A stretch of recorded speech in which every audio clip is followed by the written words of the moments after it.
Hello there, and welcome to our Shield of the Sun video. In this video, what I'd like to do is now talk about the facet of Satanism in Indiana. So in the last video, I discussed about paranormal aspects involving that. So in this video, what I'd like to do is take some time to discuss that aspect regarding the state of Indiana.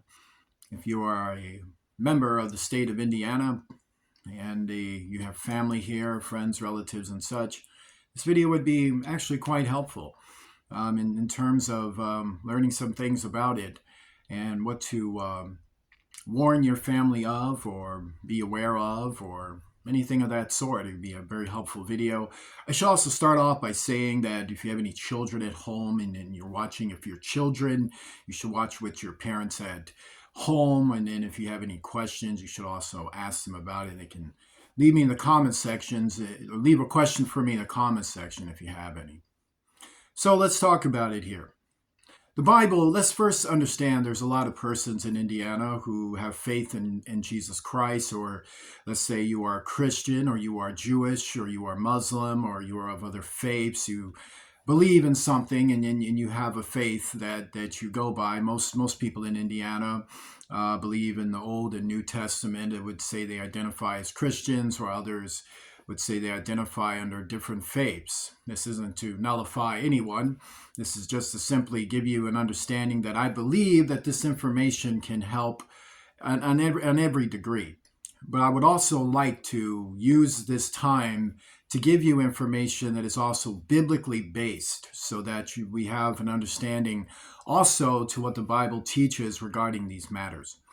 Now, so let's talk about Satanism. So there was one time a conspiracy theory reputation that Indiana was very steep into Satanism. I don't know if you knew that. Like, if you're a resident of Indiana, I don't know if you knew that Indiana was on the websites, it was on the internet, and when people looked up the words like the top 10 states with the most Satanism, Indiana would be in like top 5.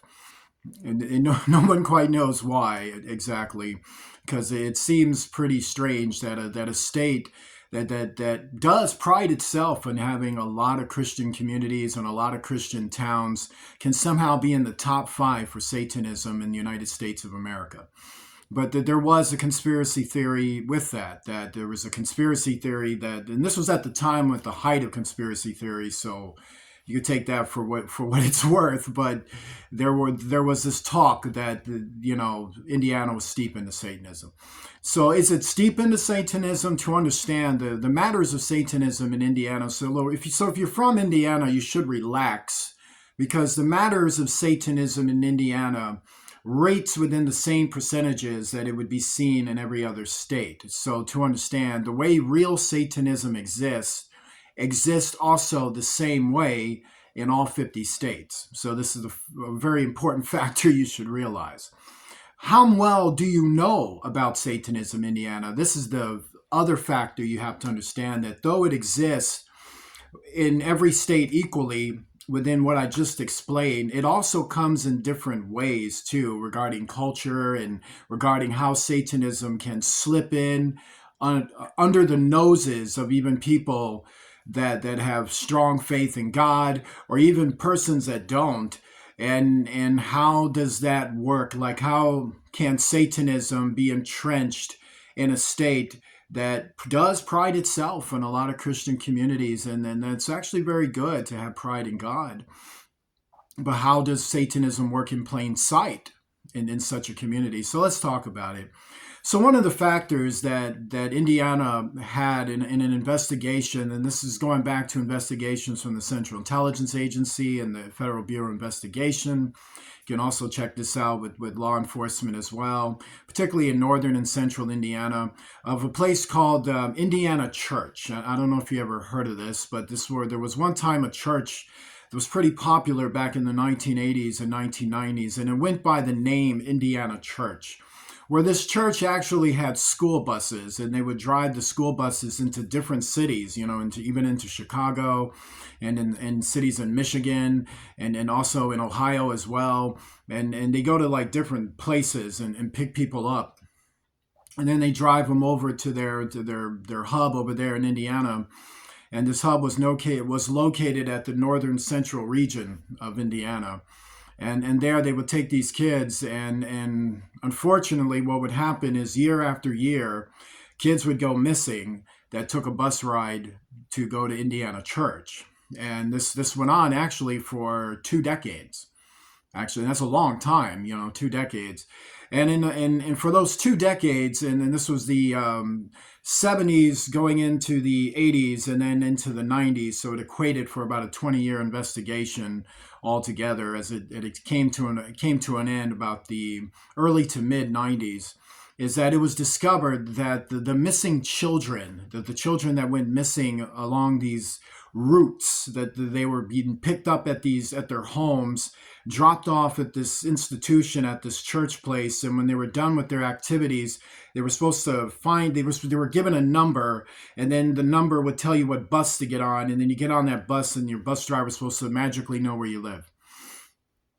And so what happened is it was an average of anywhere from about 15 to 20. One year it was actually 100 children that went missing involving this, and this was a pretty active year. So what did the investigation culminate to?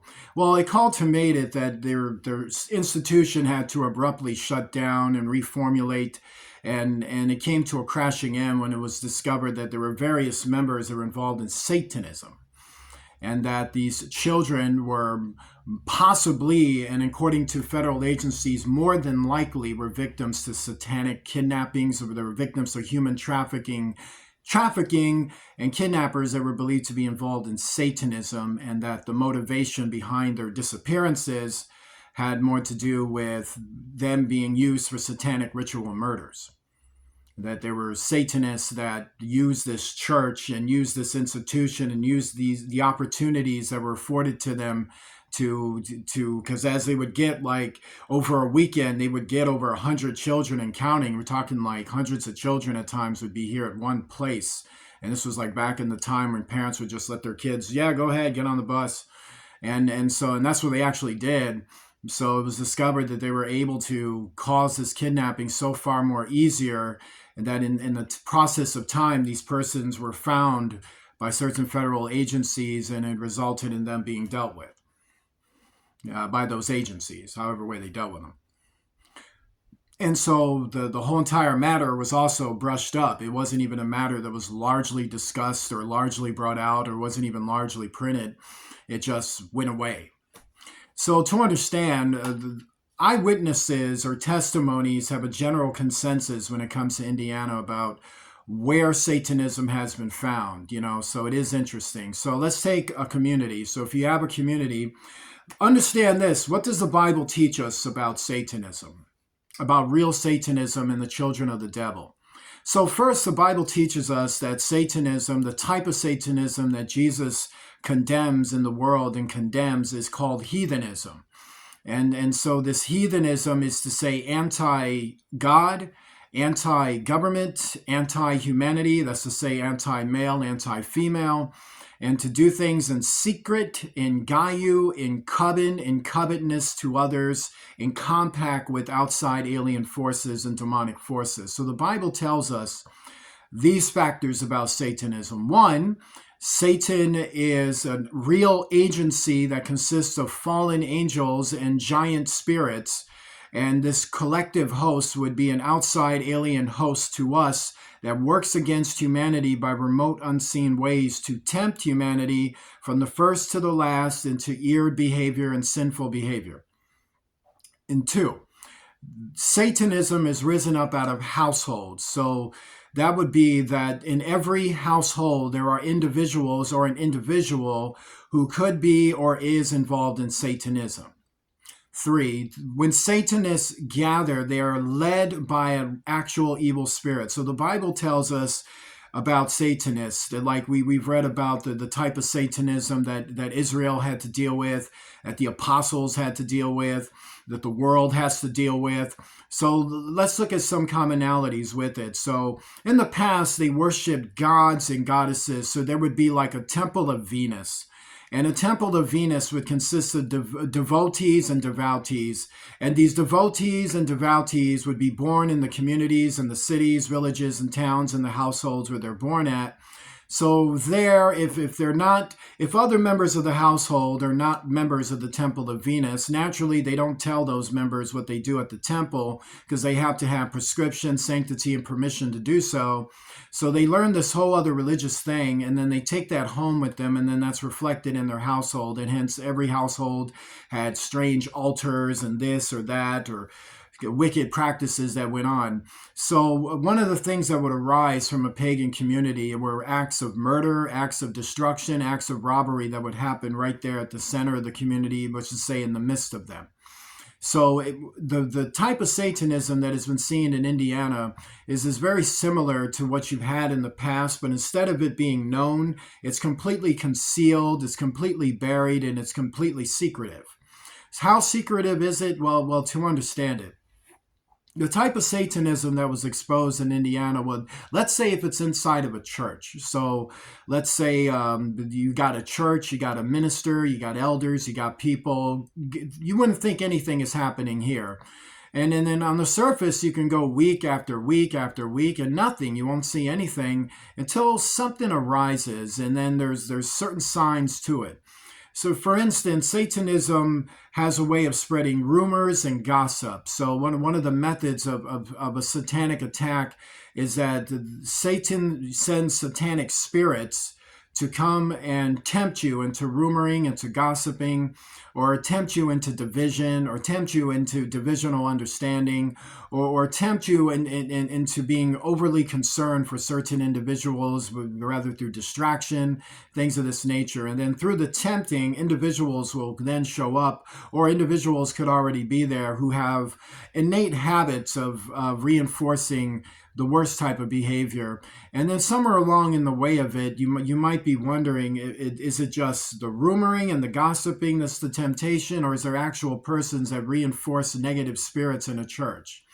Sometimes it's just the temptation that goes on with people, and then that's just an everyday trial people got to deal with.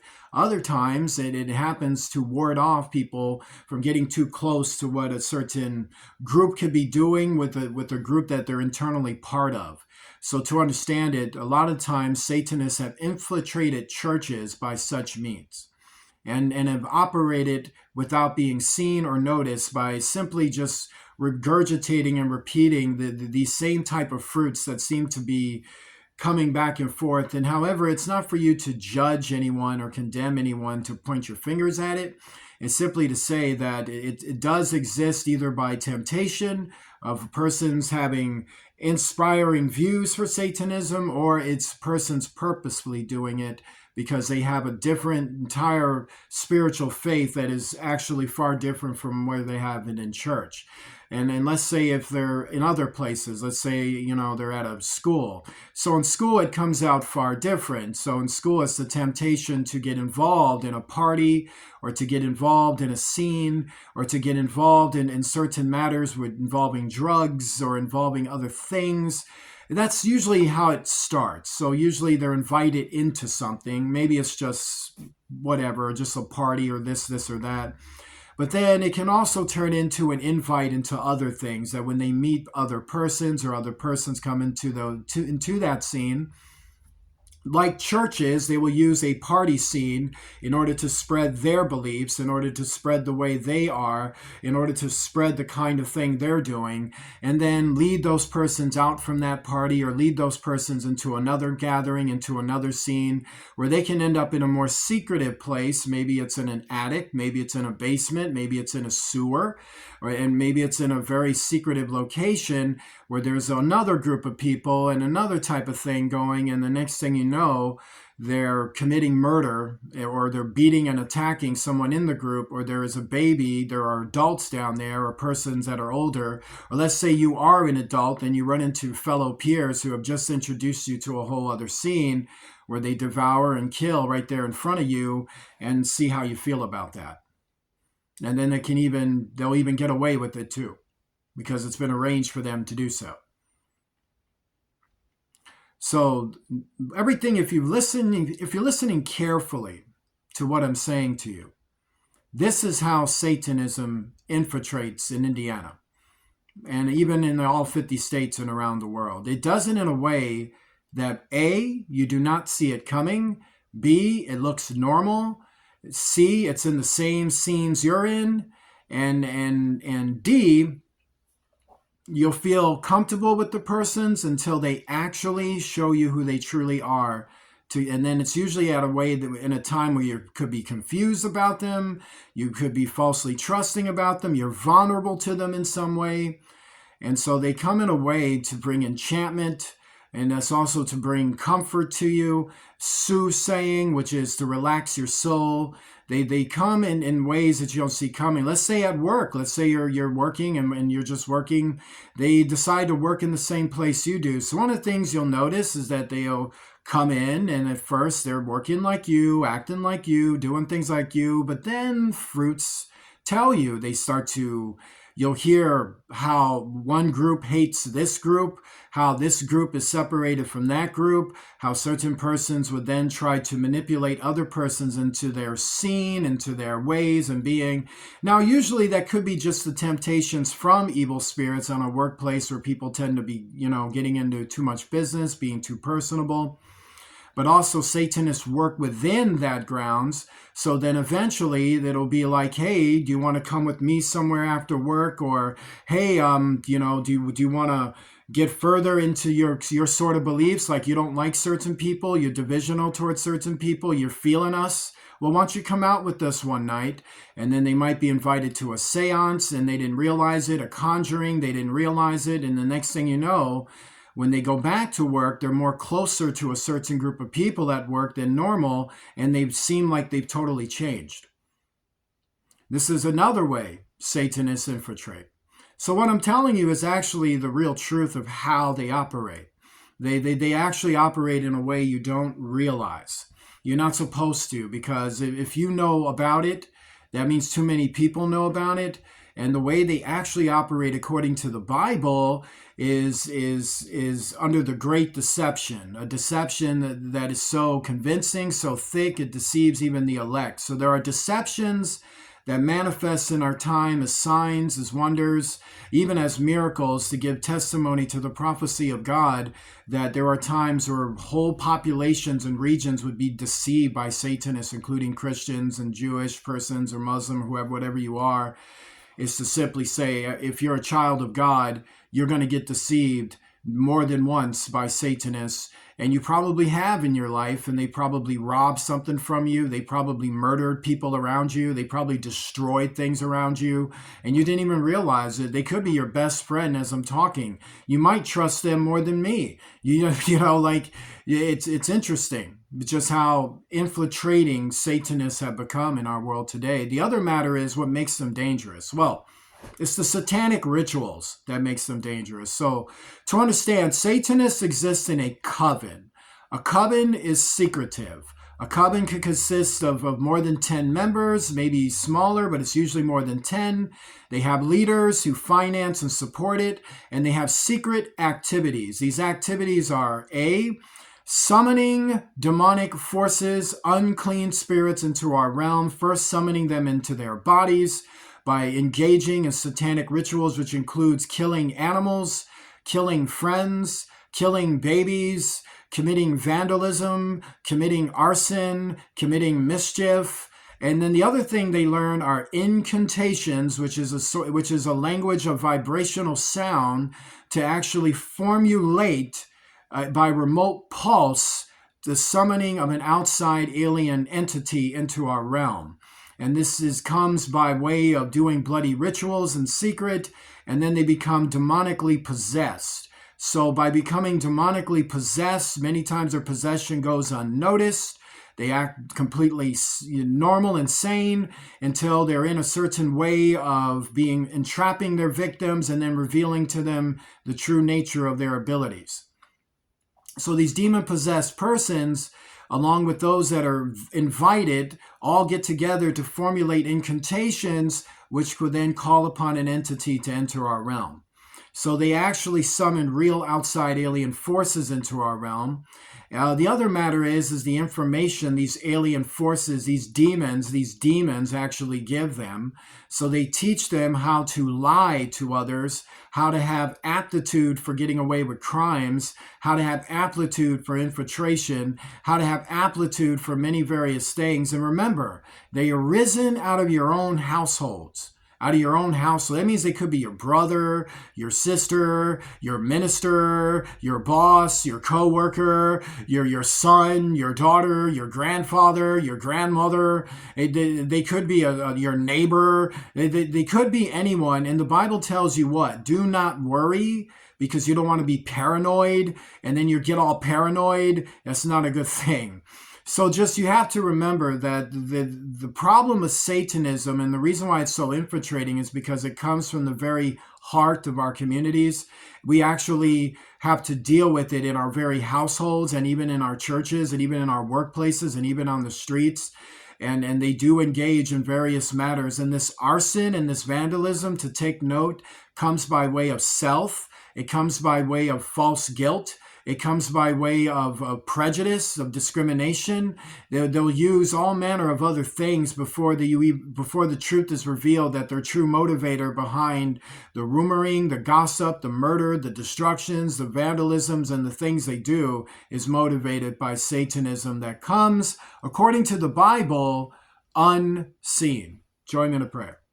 Our Father, who art in heaven, hallowed be thy name. Thy kingdom come, thy will be done, on earth as it is in heaven. Give us this day our daily bread. Forgive us of our debts, as we forgive those who are our debtors. Lead us not into temptation. Deliver us from evil, for thou art with us. For thine is the kingdom, power, and glory, forever and ever. In the name of Jesus Christ, the King of heaven. Amen. If you'd like to donate to Shield of the Sun, please do so using Cash App to $ Shield of the Sun, spelled in small case letters closed together. I want to thank you and say God bless you, and I shall see you soon.